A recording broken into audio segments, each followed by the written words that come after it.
Hello and welcome. This equation is a mind-bending equation. Alright, so we are asked to find the value of x that satisfies this equation. Yes, we are asked to find the value of x. So to solve this question correctly, this is what you have to do. First of all, we are to expand this place. Let's expand here. If we expand this place, what are we going to have? Remember that if a raised to the power of m plus n equals a raised to the power of m times a raised to the power of what? N. So a raised to the power of m plus n equals a raised to the power of m times a raised to the power of what? N. So let's go. From here, we know that this is just 25 to power x plus 10 to power x plus 10 to power x all divided by 3 equals, from here, let's expand. This is 2 to power 2x times 2 to power 1. So from here now, what are we going to do? This is 25 to power x plus 10 to power x all divided by 3. And this equals, this right hand side, this 2 raised to power 2x can be written as 4 to power x times 2, because 2 raised to power 1 there is 2. So from here, we are going to cross multiply. Let's put over 1 here. Let's cross multiply. If we cross multiply from here, we will have that 25 to power x plus 10 to power x equals 3 times this. 3 times 2 times 4 to power x. So what next? Clearly, what are we seeing? We are saying that 25 to power x plus 10 to power x equals 3 times 2 here gives us 6 times 4 to power x.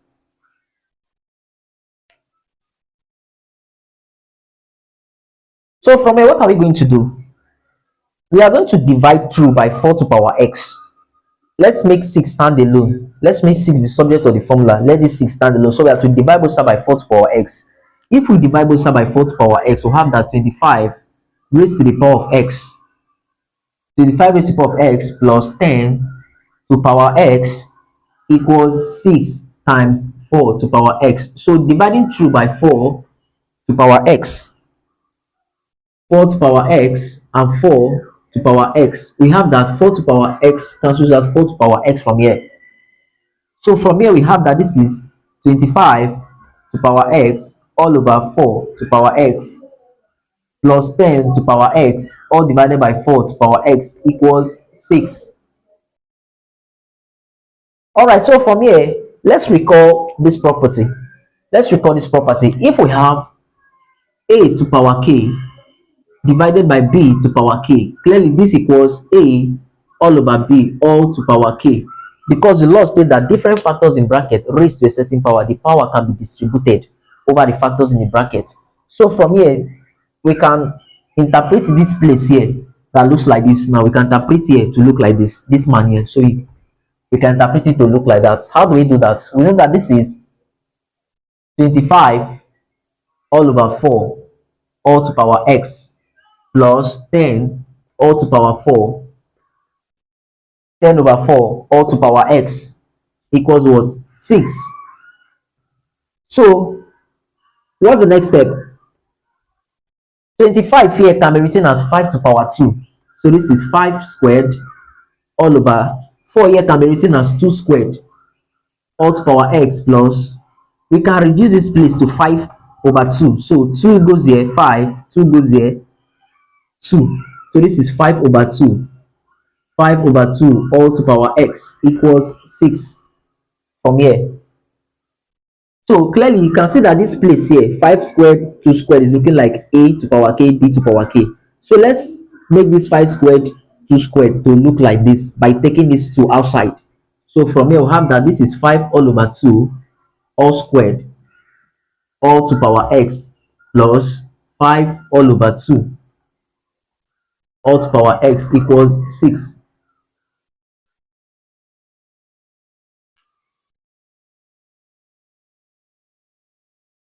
Alright, so from here, what are we going to do?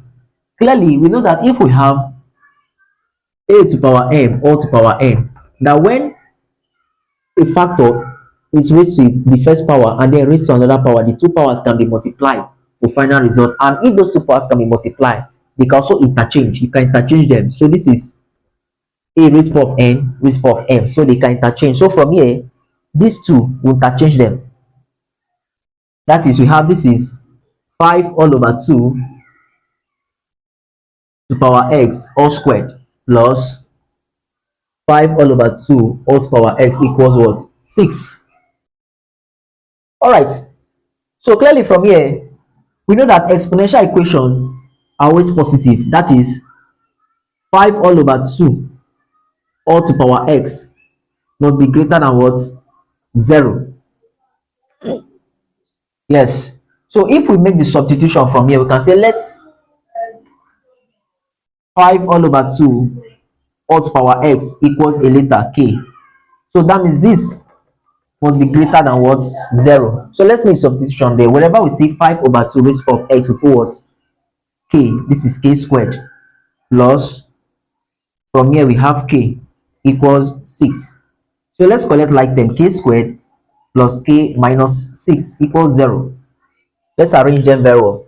So now we are looking for two numbers. This is a quadratic equation. We need two numbers that if we multiply those two numbers, we have negative 6.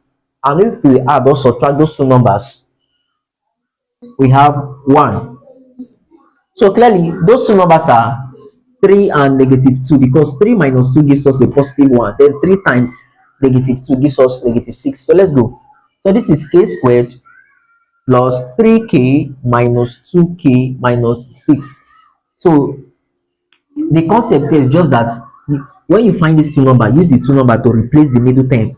That's how it works. So now we can factor. If we factorize this, we have that k squared divided by k gives us k. 3k divided by k gives us 3. So minus 2 is out. We have k plus 3, and the two bracket must be the same. Here, what are we going to do? We are going to pick this one and this one. Since these are common term, we take only one of them. So this is k plus 3 into bracket k minus 2. Remember that we said that 5 all over 2 raised to the power of x must be positive, so it's greater than 0. So we are going to set this one equal to 0 and also set this one equal to 0. That is k plus 3 equals 0 and k minus 2 equals what? 0. So we say that k equals negative 3 and k equals what? Positive 2. All right, so what happened here? We will reject this one because we say that this must be positive. So we reject it. We go with this one below. So that is, now say recall that 5 all over 2 all to power x was equal to a letter what? K. All right, so say 5 all over 2 raised to the power of x was equal to a letter k. So from here we say this is 5 all over 2 all to power x equals, our k here is what? 2. All right. So clearly, when the way we are seeing this problem, we won't have a real value of x. So let's bring in logarithm. Let's keep it in terms of logarithm so we can find our x. All right. So let's keep this in terms of logarithm. If we keep this in terms of logarithm, we'll have that x equals log 5 over 2 of 2. And this is the answer in terms of logarithm. Alright, this is our answer. Thanks for watching this video. Do well to subscribe to this channel for more interesting problems like this. See you in my next video, and there are more videos for you to watch.